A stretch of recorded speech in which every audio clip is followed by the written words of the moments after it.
Baik, marilah kita lanjutkan tentang sejarah perkembangan psikologi. Sebelumnya, marilah kita awali dengan bacaan suratul Fatihah bersama-sama. Mudah-mudahan apa yang kita pelajari pada hari ini bisa mendatangkan kemanfaatan dan keberkahan, sehingga bisa menjadi ilmu yang betul-betul bermanfaat. Ala hadiniyah walikuliniyatin syu'alah al-Fatihah.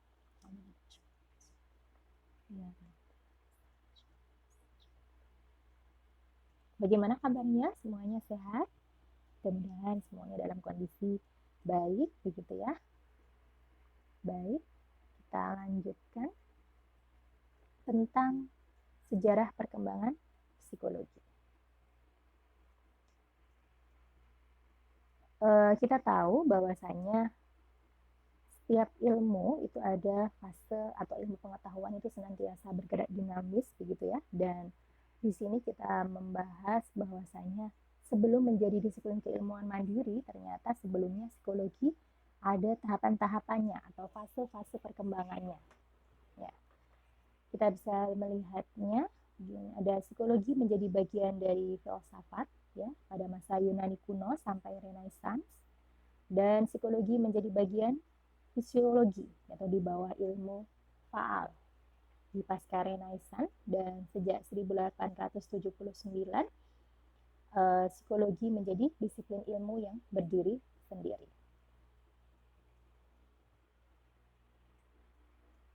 Baik, kita lanjutkan. Yang pertama, psikologi menjadi bagian dari filsafat. Ya. Fenomena kejiwaan ditelaah secara filosofis. Jadi karena memang filsafat, maka telaah sejarah psikologi itu pendekatannya pendekatan secara filosofis. Siapa saja tokoh-tokohnya? Yaitu ada Empedocles, bahwa ada 4 elemen dasar dalam alam semesta, yaitu tanah, air, udara, dan api. Dan bahwa tubuh manusia terdiri dari tulang, otot, dan usus yang merupakan unsur dari tanah, sedangkan cairan tubuh merupakan unsur air, dan fungsi rasio dan mental manusia berasal dari unsur api. Unsur udara merupakan pendukung dari elemen-elemen atau fungsi hidup. Tokoh berikutnya adalah Demokritus, yang menjabarkan tentang bagaimana seluruh realitas yang ada di dunia ini terdiri dari partikel-partikel yang tidak dapat dibagi-bagi lagi. Jiwa manusia yang merupakan bagian dari realitas dunia juga terdiri dari partikel-partikel. Tokoh berikutnya yaitu Plato, ya, tahun 427 sampai 347 sebelum Masehi. Psyche atau jiwa manusia terdiri dari logistikon, pikiran yang berpusat di otak, tumetikon, kemauan ya, yang berpusat di dada, dan abdomen itu nafsu yang berpusat di perut. Bahwa jiwa manusia telah ada yaitu di alam ide dan sebelum manusia dilahirkan. Aristoteles ya menjelaskan tentang bahwa sesuatu yang terbentuk kejiwaan form harus menempati wujud tertentu atau matter. Wujud merupakan ekspresi dari jiwa.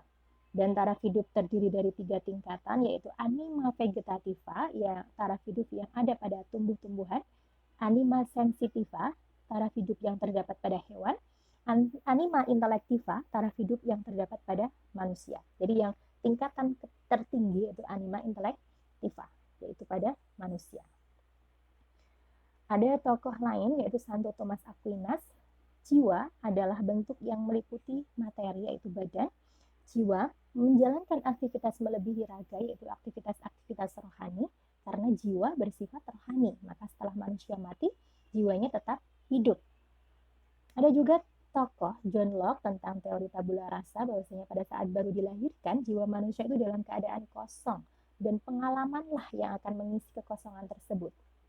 Dan ibarat kita di konsep Islam sendiri, kullu mauludin yuladu 'alal fitrah, begitu ya, setiap manusia terlahir dalam kondisi fitrah. Dan jiwa manusia dihubungkan dengan dunia luar oleh panca indera. Setiap tingkah laku pada dasarnya merupakan hasil belajar, sehingga dapat diubah melalui pengalaman yang baru. Kemudian yang kedua, psikologi menjadi bagian fisiologis terjadi pada abad ke-18, dan gejala-gejala jiwa dipelajari dan dijelaskan dari sudut pandang fisiologi. Sir Charles Bell, tahun 1811, dia menemukan bahwa dalam tubuh manusia terdapat 2 macam saraf. Saraf sensoris dan juga saraf motoris. Saraf sensoris berfungsi sebagai pembawa rangsang dari reseptor ke susunan saraf pusat, sementara saraf motoris berfungsi membawa perintah dari otak ke efektor. Ada Francois Magendie ya, tahun 1812, dia juga menemukan dua macam saraf sebagaimana ditemukan oleh Sir Charles Bell, dan ia menemukan saraf majemuk, saraf yang berisi saraf sensoris dan motoris. Johannes Peter Muller dalam penelitiannya dia menemukan fenomena yang disebut dengan hukum energi spesifik. Menurut hukum energi spesifik, pada setiap alat indera hanya terjadi satu jenis penginderaan dan tidak tergantung dari jenis rangsangnya, apakah rangsang yang tepat atau tidak tepat. Kemudian psikologi menjadi ilmu yang berdiri sendiri, ya, yang mengawalinya adalah William Wundt, seorang filsuf, dokter, sosiolog, dan ahli hukum dari Jerman, mendirikan laboratorium psikologi di Leipzig, Jerman. Dan di laboratorium ini merupakan laboratorium psikologi pertama di dunia, sehingga menjadi satu momentum bahwasanya psikologi pada akhirnya dia mendeklarasikan sebagai disiplin keilmuan mandiri. Wundt menyatakan bahwa objek telaah psikologi bukan lagi berupa hakikat jiwa yang tidak bisa diobservasi, tapi fenomena-fenomena kejiwaan berupa tingkah laku. Wundt juga menyatakan bahwa gejala-gejala jiwa tidak dapat diterangkan semata-mata berdasarkan proses alam, sebagaimana dijelaskan melalui fisiologi, dan fisiologi hanya berfungsi sebagai ilmu bantu psikologi.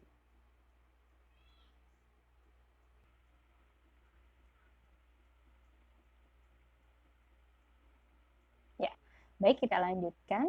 Psikologi menjadi ilmu yang berdiri sendiri sejak tahun 1879, dan pada tahun tersebut William Wundt ya, yang pertama mendirikan laboratorium.